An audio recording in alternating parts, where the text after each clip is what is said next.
The next thing we're going to consider is command query separation. Now this is a term also coined by Bertrand Meyer, who coined design by contract, and it's not an accident. These two approaches go very well together. So the very simple idea here is that when you're writing methods of your classes, we should completely separate commands, which might change the state of an object, from queries which return a value. In other words, any operation should either be a command or a query, but no operation should ever both change an object state and return a value. Okay? Now, the advantage of this is that then things which are queries can, because they're guaranteed not to change an object state, it doesn't matter how many times you run them.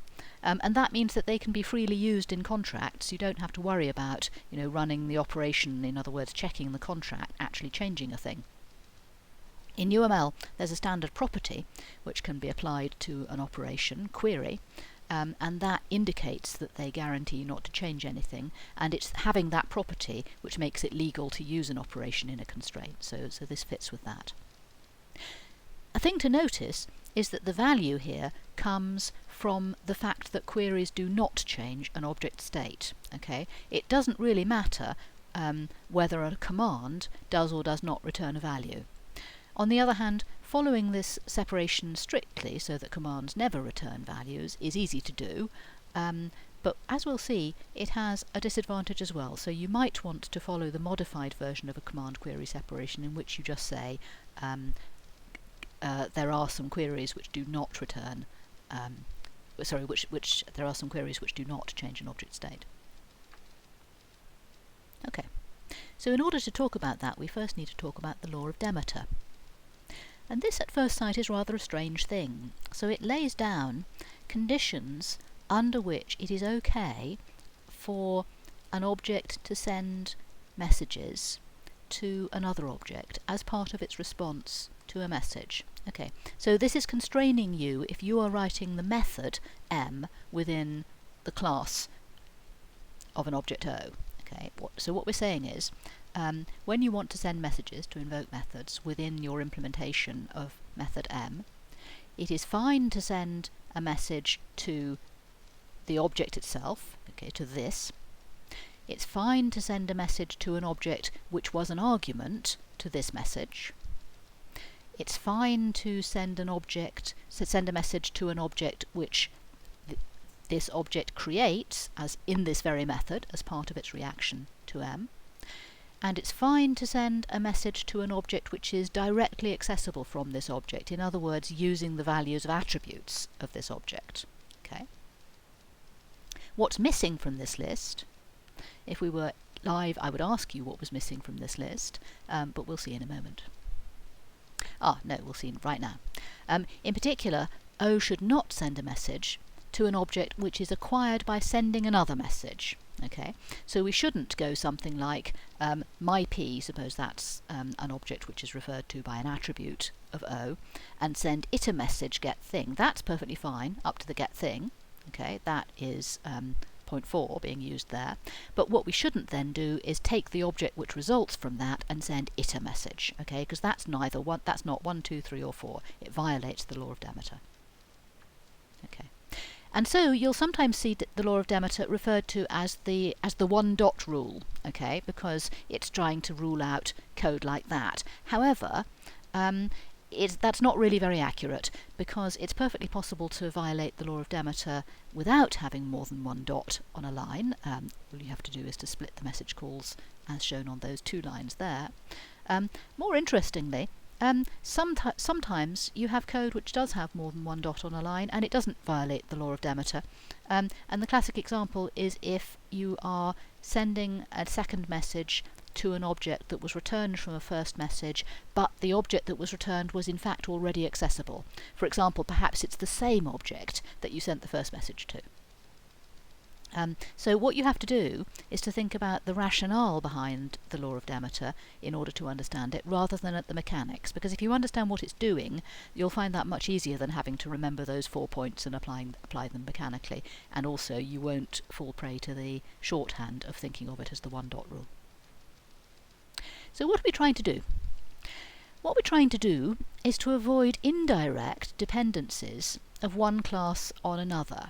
Why? Because they may be hard to spot, either from the code or from the models. So you already know that we try to minimize dependencies between classes, but that we can't avoid dependencies altogether, because dependencies between classes is just another word for classes working together, which is what we have to do in software design. Okay? So the compromise is that we say, well, we understand that dependencies are quite dangerous, and it's important that we be able to identify them so that we can sidestep the danger wherever possible.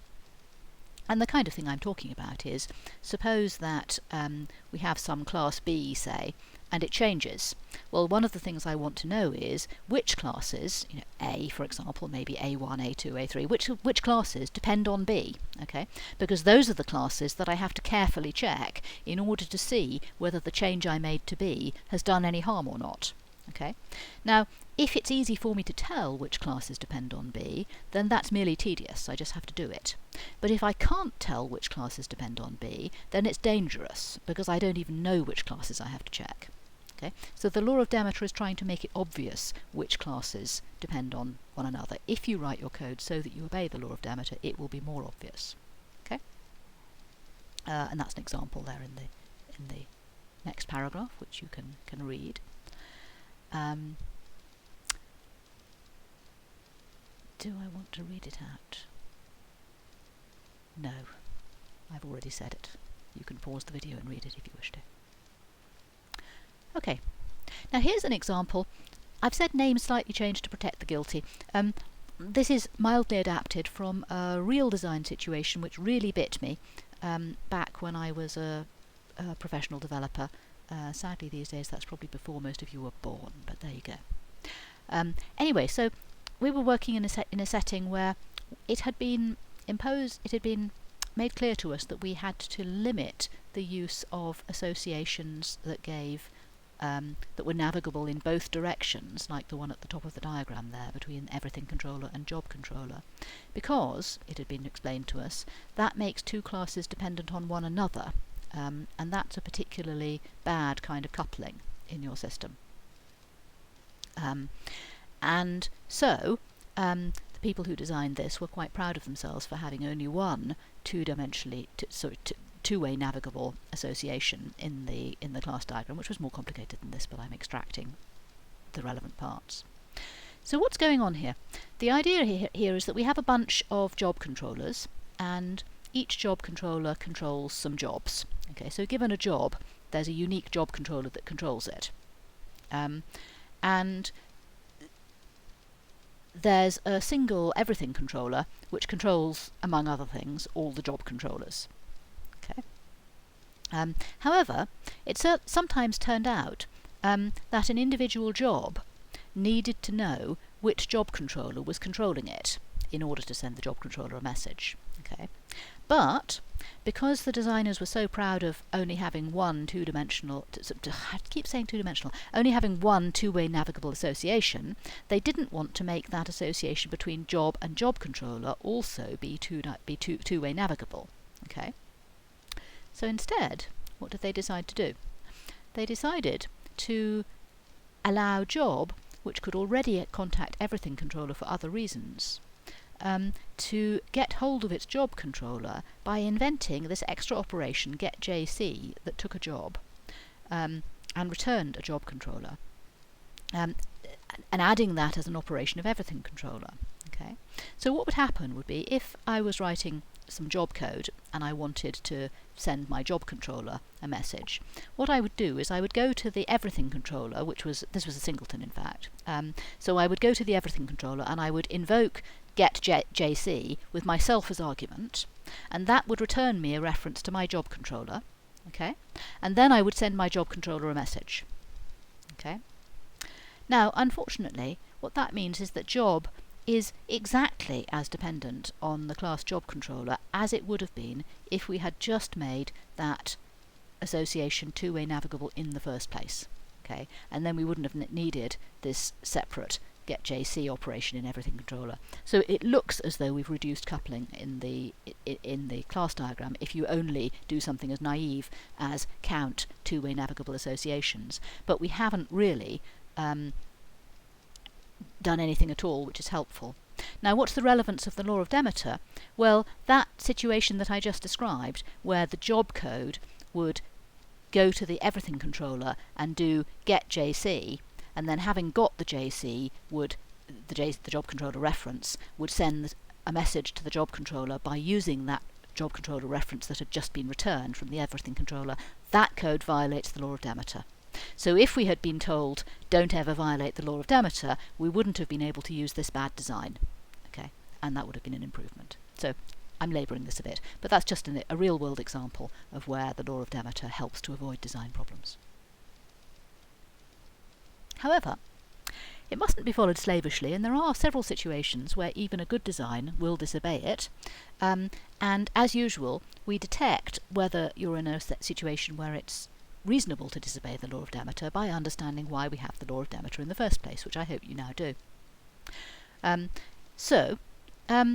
There are various situations where this happens. So it may be that for some reason my code already depends on the class that is providing do something, in which case violating the law of Demeter in this case doesn't do me any harm. Okay, if that dependency is already visible in the code. Another class of situations is where it's not possible for me to modify the class of my P in order to make its API more complete and offer me the service I'm accessing via this two-dot code. Often that is what you ought to do. So often feeling the need to violate the law of Demeter is an indication that there's a class in your system which is not really providing the facilities that its clients need. Okay, so we might normally say something like, the object that's being referred to by my P really ought to be offering itself some operation which is equivalent to first of all doing get thing and then sending do something to the result. And observations like this can often lead you to improved APIs. And especially if you're in a situation where the only thing anybody ever does with the result of get thing is to send do something to it, then you may actually reduce coupling in the system overall by replacing this chain of methods by a single method in the new interface to MyP, because it may be that we don't need to provide this code with theoretical access to all the other facilities that the class of get thing offers, if you see what I mean. Okay, however, you may not be able to do that, and especially if you're talking about a standard class within your object-oriented language, then you certainly won't be able to. So, for example, suppose that we have a method that returns a string. Well, there's kind of no point in having a string in Java if you can't then send it a method like length, for example. So in that case, you'll certainly end up violating the law of Demeter. Well, why is that not a problem? Well, it's not a problem for exactly the same reason that you can't modify it in the first place. You can't modify it because it's a standard part of the language, okay? And your Java system already depends on the classes which are a standard part of the language. So you don't actually have to worry about adding a dependency there because you've already got it by the mere fact that you're writing in this language in the first place. Okay? So make sure you understand this and think it through a bit. Let's have an example just to reinforce this a bit. Okay, so suppose we are responsible for classes O, P and thing. What have we got going on here? So look at this implementation of method M here, and let's look at all the method calls and see whether they're okay. So that one's okay because we're sending a message to myP, which is an attribute of this class, so that's allowed. That's okay because we're sending a message to a thing that was just created within this method. P was the object that was just created in the line above. That's okay because S is an argument to this method. That's okay because we're sending a message to this very object. That one is technically not okay. Why? Because that T that we just got in the previous line was returned from this very object, and then we sent it a message. So it's technically not okay, but actually it's not doing us any harm if you think about it. Well, let's think about it right now. It's not doing us any harm. Why? Because the theoretical harm it might be doing is introducing a dependency on T's class, but T's class is string, and as I just explained, your Java system is already jolly dependent on class string just by virtue of being in Java. Okay. That one similarly is technically not okay, but actually is fine. And it's very similar, it's just that this time it's obviously using 2 dots, whereas the previous one wasn't. That one, on the other hand, is really not okay, because that's the kind of situation we were in previously. We've now got a hidden dependency on thing, which is not obvious. Well, it wouldn't be obvious if we only had that as the code and we hadn't already introduced a dependency on thing statically further up. It can sometimes happen that you end up with a dependency on a class whose name does not even appear in your code, and that's a particularly harmful thing if you're relying, as you very often will, on search in order to find out what's dependent on what. Okay. So, a bit more generally, what should a method return? So conventionally, many object-oriented methods do return void, so their job is to change some state, not to compute a result. They're commands. Okay. So for example, they're modifiers. They might be set methods, for example. If you're using strict command query separation, as we saw a moment ago, any method either changes state or it returns a value, but not both, and the slogan is asking a question should not change the answer. Notice that the slogan focuses, as I said a moment ago, on the important part of command query separation, which is to say queries should not change state, and then you can use them in OCL constraints because they're queries. However, there are disadvantages to not allowing commands to return values. So for example, it can lead to code that's rather repetitious, which is then cognitively slightly more difficult than it needs to be to absorb. So for example, if you have to set 3 attributes on a class, on an object, you have to name the object for each method call like that. If we allow the modifier to return the object being modified, as well as do the modification, so you write set methods so that their code ends with return this, then we can chain methods like this. So we can go customer dot set first name John dot set last name blogs dot set age 32, and you see this is doing exactly the same as the previous code did, because the reference that we get as a result of set first name is a reference to the very same object customer that we had in the first place, and so we can just use it again to send the next message and so on. Ask yourself why this does not actually violate the law of Demeter. Make sure you understand that. This is an example, simple example of a fluent interface, and they sometimes do violate the law of Demeter in the interests of fluency. What is a fluent interface exactly? It's a bit of a case of you'll know it when you see it with a bit of experience, and I'm not going to say too much more about it. We're kind of moving towards the design of an internal domain-specific language, because the idea is that interacting with an object of a given class via its API should feel fluent, really, should feel like a thing that's like working in a special purpose language that's provided by the API to that class. Okay, so the great thing about design principles and patterns is that there are so many to choose from, and you can't follow all of them all of the time, and indeed I not very long ago set an exam question that pointed out a contradiction explicitly and asked people to explore those contradictions. The important thing is to be aware of what underlies the principle, what motivates somebody to write them down, and then use them as a guide where appropriate. And quite often you'll find that reading discussion of the principles and how they reinforce or conflict with one another is illuminating, in just the same way that reading discussion of patterns is often much more useful than memorizing them. And so I encourage you to do that and to watch out for such discussions.